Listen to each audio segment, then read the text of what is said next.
Assalamualaikum warahmatullahi wabarakatuh. Bapak dan Ibu yang saya hormati, pada sesi ini saya akan menyampaikan topik sistem penjaminan mutu pendidikan. Dalam Undang-Undang Nomor 20 Tahun 2003 tentang Sistem Pendidikan Nasional, dalam pasal 1 didefinisikan bahwa standar nasional pendidikan adalah kriteria minimal tentang sistem pendidikan di seluruh wilayah hukum Negara Kesatuan Republik Indonesia. Nah, apa standar nasional pendidikan?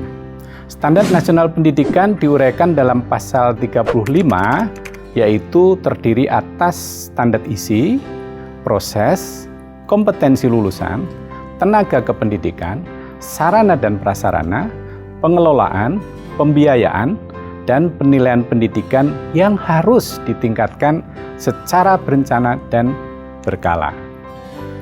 Bapak Ibu sekalian, saya akan menjelaskan definisi masing-masing 8 standar nasional pendidikan.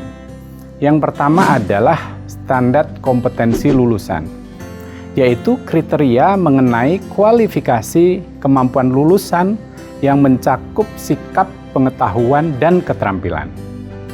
Yang kedua, standar isi, yaitu kriteria mengenai ruang lingkup materi dan tingkat kompetensi untuk mencapai kompetensi lulusan pada jenjang dan jenis pendidikan tertentu. Yang ketiga, standar proses, yaitu kriteria mengenai pelaksanaan pembelajaran pada satuan pendidikan untuk mencapai standar kompetensi lulusan. Yang keempat, standar pendidik dan tenaga kependidikan adalah kriteria mengenai pendidikan prajabatan dan kelayakan fisik maupun mental serta pendidikan dalam jabatan.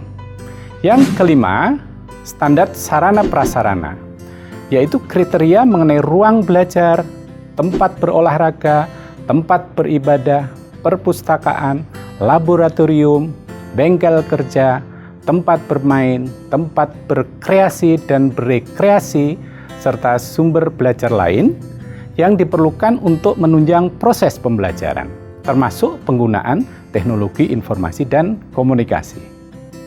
Yang keenam, standar pengelolaan, yaitu kriteria mengenai perencanaan, pelaksanaan, dan pengawasan kegiatan pendidikan pada tingkat satuan pendidikan, kabupaten kota, provinsi, atau nasional, agar tercapai efisiensi dan efektivitas penyelenggaraan pendidikan. Yang ketujuh, standar pembiayaan, yaitu kriteria mengenai komponen dan besarnya biaya operasi satuan pendidikan yang berlaku selama 1 tahun. Yang terakhir, standar penilaian pendidikan, yaitu kriteria mengenai mekanisme, prosedur, dan instrumen penilaian hasil belajar peserta didik. Bapak Ibu sekalian, itulah 8 definisi dari standar nasional pendidikan.